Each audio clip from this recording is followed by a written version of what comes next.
In this video, I'm going to show you how to record your screen and turn that recording into a GIF animation. There's a bunch of ways we could pull this off. The method I'm going to show you is planned around Chattanooga State College students, and that it's an app you already have access to. It's not going to cost you any extra money, and you don't have to install it on your computer because it's all up in the cloud.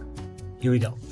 The app we're going to use is called ClipChamp, so you can just search for ClipChamp, and it ought to be the first result in your search. Click on the title there. And then you can go to sign in the upper right hand corner. From there, you're going to sign in with your work or school account.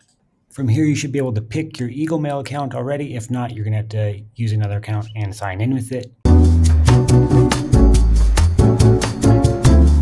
Once you're inside ClipChamp, you got a couple options across the top. We're going to use Video Project. So ClipChamp is an online video editor. You can do a whole lot with it. There's a bunch of buttons. We're not going to use most of them. You're going to jump over straight to record and create, and you're going to use the screen option. So at this point, you're probably going to want to set up whatever we're going to record. So if you're going to record from the library website or something like that, we should probably get that tab ready to go. Once you're set up, then you're going to hit start screen recording. It's not going to start recording right away though, so don't freak out. It's going to ask us, what are we going to be recording? So I could choose from my tabs that I have going on in Chrome right now. Here's that library tab I have started up. We could record a whole window. So now I could switch between tabs and it'll still record me, or I can record an entire screen. So I have multiple monitors, and so now it'll record anything that happens on that monitor. As a good middle ground, I'm going to choose the window option and use the first option. When I hit share, it's going to start counting me down and the recording again. So as you can see, I got this crazy matrix portal thing going on. It is recording my screen right now. Once I switch tabs over, now it's going to be recording what I'm doing inside of here. It's recording what's on the screen and it's recording my mouse movements. Okay, so I'm making a whole lot of wasted time right now. We can trim this and edit it later. So let's pretend like I'm actually going now. That's all I needed to record. So now I can switch back over to my recording tab and tell it to stop recording. For your project, you're not going to care about the audio. We can just turn that off completely later. If I like this recording, I can hit save and edit.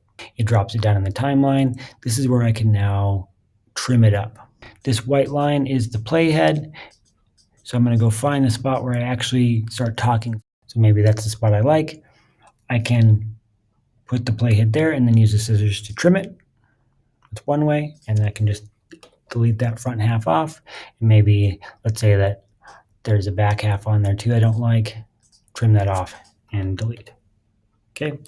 Now I have my clip, move it to the front. Here's my one GIF animation and we can double check it.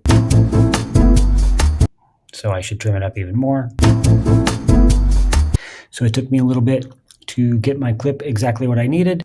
Like I said, there's a whole bunch of tools inside of ClipChamp and effects you can apply.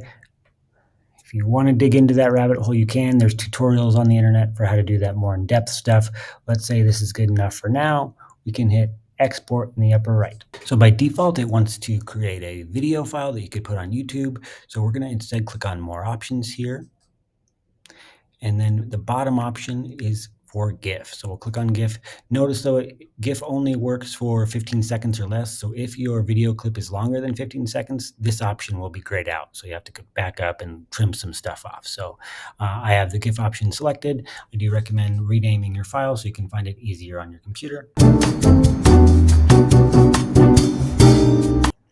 And then you'll click export in the bottom right. It'll take just a little bit of time to export that GIF, and then you can click on Save to your computer here. Now you have a looping animation that'll automatically play on PowerPoint presentation and web pages.